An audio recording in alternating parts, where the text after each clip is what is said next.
We're here with Jim McDonnell at Wembley Stadium. We've just had the undercard press conference. First of all, you're a big Arsenal fan, so what was it like being here the other week to see Arsenal win the FA Cup and then to be in James's corner this Saturday? I've got that same winning feeling. Even when we was 2-0 down, my belief was so strong, and yeah, it was just a fantastic day, been a good of a lifetime, and it was amazing. And coming back here with James, exactly the same feeling. I've got that winning feeling. And when you were here watching Arsenal, I mean, were you thinking about the fight on Saturday? Were you thinking like it's going to be even more people here to watch James fight than were watching Arsenal? Yeah, I actually took James to the semi-final just to show him what the crowd's like, and that's another big bonus in our preparation.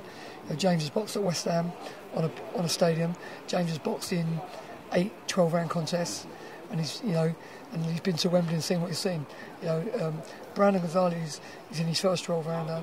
He's in his first stadium. And you know, as a fighter, I'm saying to myself, is he ready? Because I've boxed 12 rounds many times myself, and until you've done it, you don't know you can. And listen, like they'll claim, I sparred 15 rounds in a gym.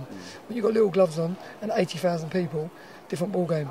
Your tank gets empty very quickly. And James is ready. He boxed at West Ham in front of like a big crowd, open air. You know, he's had like 8, 9, 12-round contests. So he ain't left no stone unturned, and he's ready to take his chance. And one of the things when we interviewed James when he just signed for Matchroom, James did say, like during his time with Hennessy, there were moments where he was thinking about quitting the sport. I mean, and Virgil mentioned that there. I mean, how close was James to really putting it all away? On a scale of 1 to 10, 0. Absolute 0. I think, you know, this is what he wanted. He's wanted to be on the big stage. He's wanted to be in the mix. He's wanted to be a world champion. He wants to create history and be Britain's first Olympic gold medalist to be a world champion. And you know, he just felt he'd stagnated. He was seeing Froch and Groves like pushing on, doing their thing, and now he's on it. He's been like a different animal in training, in sparring, in everything he's doing. His approach. He's got a smile on his face even today, and he's absolutely buzzing. And with me now, I'm holding James back because he's really excited, and I think the crowd are going to be really excited about the performance James puts on Saturday against a very good world-class opponent, Brandon Gonzales.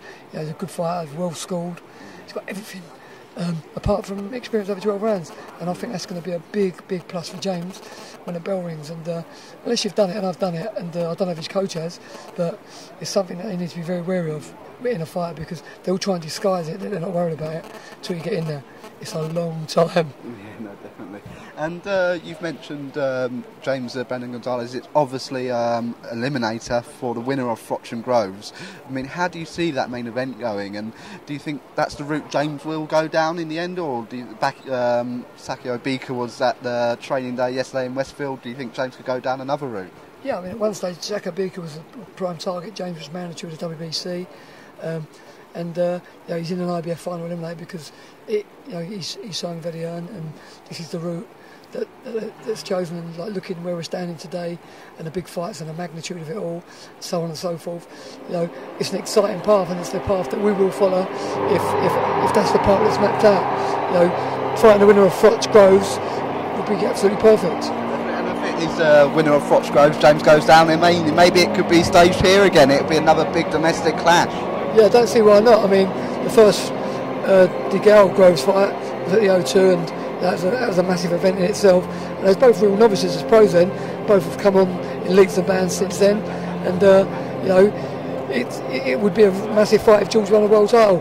And if Froch retains, it's a massive fight. So it doesn't really make no difference at all who he boxes, but either of them two is a big domestic fight. And who do you think will win that fight between Froch and Groves? You're hopefully going to make it out and to watch that main event. Who do you think will win? Yeah, I was asked this question a few times, and I'll just give an honest answer.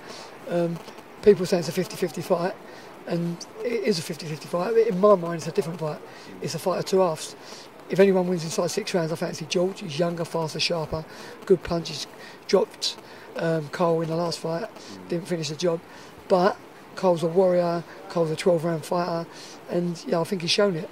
I think he's shown it. And you know, if anyone wins after 6 or 7 rounds, you know, you got to go with the champion, which is Carl Froch, and so that's why it's a flip 'em. It's how Carl approaches the fight. You know, he got nailed early last time. He's got to be a little bit more switched on, a little bit smarter, a little more tuned in, which I think he is actually mentally, and made the adjustments. And if so, I'm sure that he'll be able to ride the storm. But I think it will be a storm. Oh, that's great. Thank you so much, Jim. My pleasure.